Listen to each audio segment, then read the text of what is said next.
Yun, isang magandang gabi sa inyo mga idol, no? Ayan. So, reaction video tayo doon sa viral video ni Ma'am Rachel. So, taga Davao rin sila, no? Shout out kay Ma'am Rachel. Ayan. So, taga lang nato ni gamay nga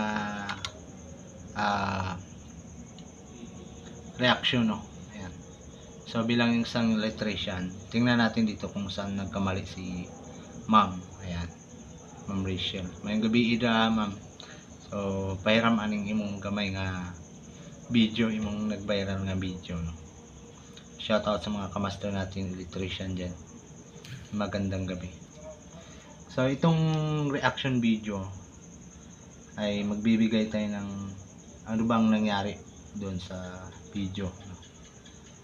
So, first, ang una kong nakita dito sa video ni Ma'am is yung tinanggal niyang yung una niyang tinanggal, no, yung nakita natin na tinanggal niya is parang sa tingin ko ay outlet yon, outlet siya.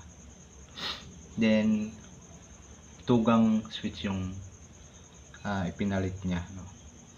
Pero ang supply dito sa bumaba sa switches is merong line 1 sa line 2, kaya nagkaroon ng shortage dun sa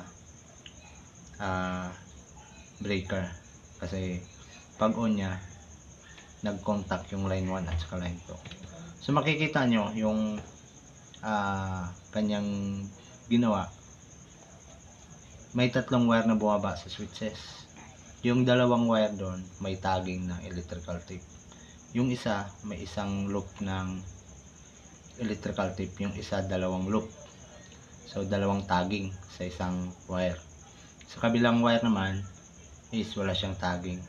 So yung walang tagging na yun, hindi ako nagkakamali, yun ay return para sa ilaw. Tapos yung dalawang tagging naman na yun is line 2. Yung isang wire na may tagging na isang electrical tape na nakaloop ay yun yung line 1, no. Yun yung ang outlet no nasa baba, no. Kasi yung isang switch hindi na niya ginamit eh.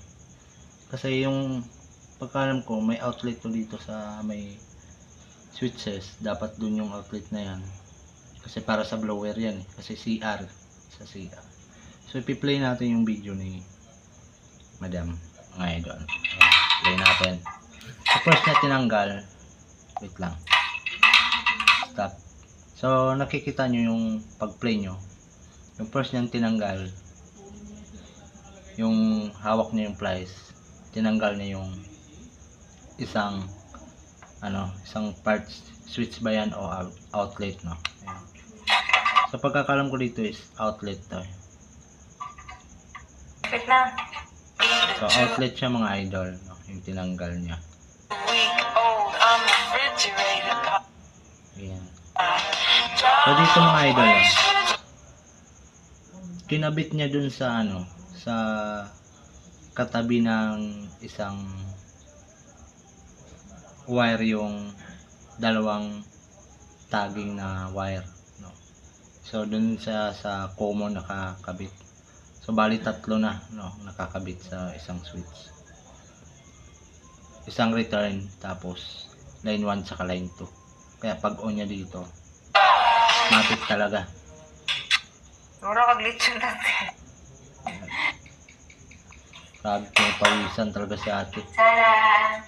So mga talaga, taga Mindanao pala ito si ate, taga Davao. So ako ay taga Jensen. Yung mga parintir siguro na.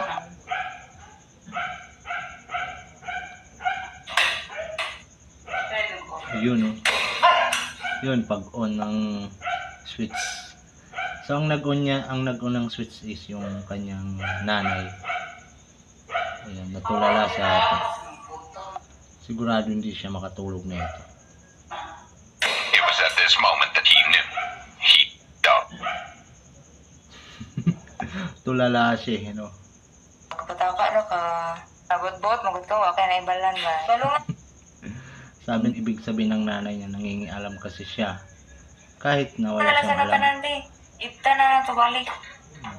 So ang nag-trip dito is yung sa lighting na supply, yung breaker. Ayan. Kasi dili tulo ang kailangan mi. So sabi niya baka hindi daw tatlo ang kailangan na ikabit dun sa switches. So hindi talaga tatlo, no.